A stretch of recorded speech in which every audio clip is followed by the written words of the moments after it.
When did you first start believing in fairies? I'm not sure the word is believe as much as a knowing.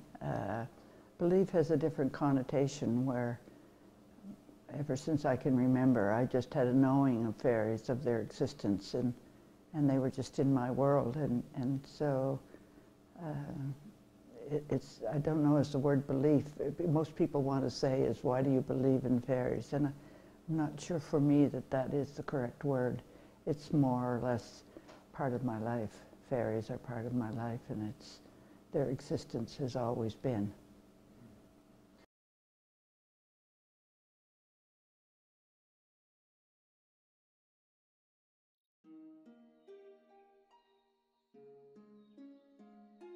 My father was a great believer in all things magic, coming from the Celtic background, as was his father and his grandfather.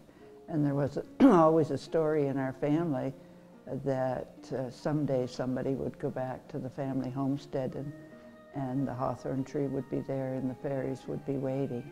And that was the journey of my life, was to go back to Ireland, as I was one of the first of the generation of our family to go back. And the fairies were there and the hawthorn tree was there, just as the great-grandfather who immigrated from there said.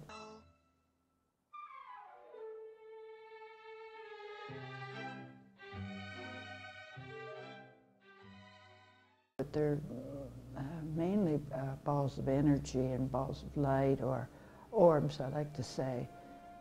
Not the butterfly wingy kind of thingy that we kind of have in our, that's how we humans see them. But they're an essence of love is what they are.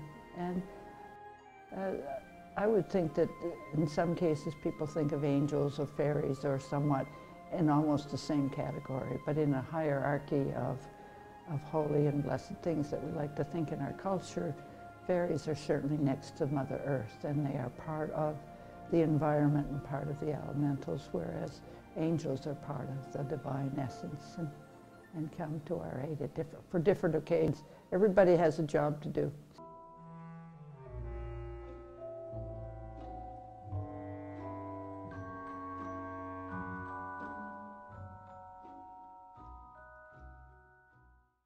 Yes, one of the main one, I guess, is where we start every spring, and it's called May Day. We traditionally call it Beltane, which is the lighting of the fires, and it again is very closely linked to Gaia, Mother Earth, and the awakening of Mother Earth. And it seems this is an ancient, not only Irish tradition, Druidic tradition, but it also is in nearly every other culture, has a celebration of the coming of spring, however we do it. And in our tradition, or what we've sort of evolved to on the farm, on Beltane, is brought together the local traditions, which was the making of May baskets, which out of tissue paper, and hanging them on the trees to welcome the fairy spirits, or the devas of the water, earth, and trees back to the land. And we do that by, as I said, gathering together. And quite often there's also the traditional bonfires. Because of our climate, sometimes it's a little bit harder to do the bonfires because we may still have snow, but traditionally in Ireland it was the lighting of the bonfires and the cleansing of the cattle, and all sorts of traditions. Certainly in the Celtic tradition was the marriages, the birthing of the lambs, everything sort of associated with the seasons, and May Day or Beltane being one of the major ones. And it seems to hold true every year that when we do this celebration, it's as if they just appear on time and the earth awakes, and all of a sudden you start to see the colt's foot and the signs that Gaia has come awake, Mother Earth is awake, the fairies are back, life is going to continue back to normal again, and we'll have, you know, that's when you start to pray for bountiful harvest and the planting of the seeds. So it's all traditional, and yet it's also comforting to know that we are in a cycle where everything is as normal as it can be.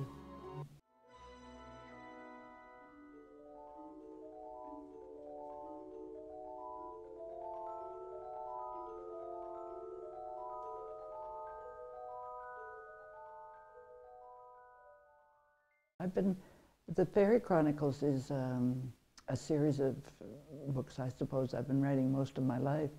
And maybe just now because I have gray hair, I'm brave enough to, to print it. But it's also a teaching tool on the environment and to reintroduce people to the fairies if you want.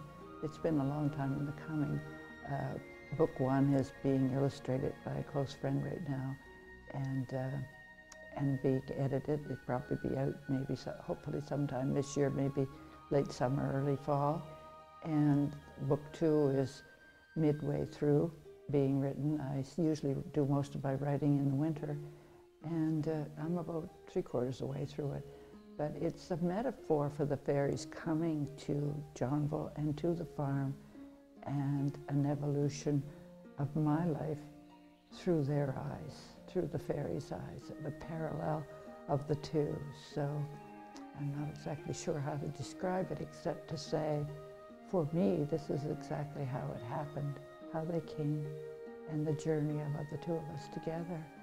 And the fairies tell their story.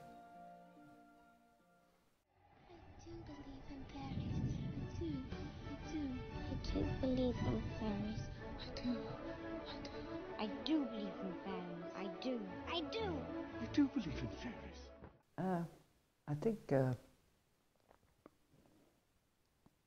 I really don't pay much attention to it now. I used to worry a little bit about it. I was trying to remember the other story I told you the other day about being at the Canadian Association of Irish Studies in Newfoundland, and I delivered a paper on fairies.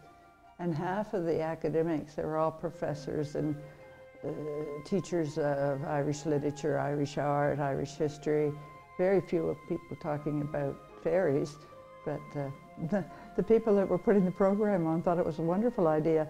But when I got up to speak of fairies, there was obviously a few people that were kind of upset with me. And I thought it rather ironic that here was a whole group of people interested in Ireland and didn't want to hear about fairies. But the Newfoundlanders sure did, because they heard about it, and CBC called me over and asked me if I'd do an interview on fairies. Newfoundland has a great culture in fairies and fairy tradition because of their dominant Irish population there.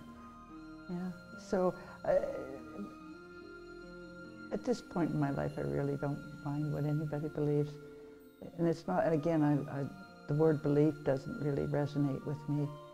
It's just part of my life, and that's how I feel about it, so it doesn't really matter. And not everybody needs to believe in fairies anyway. You know, they're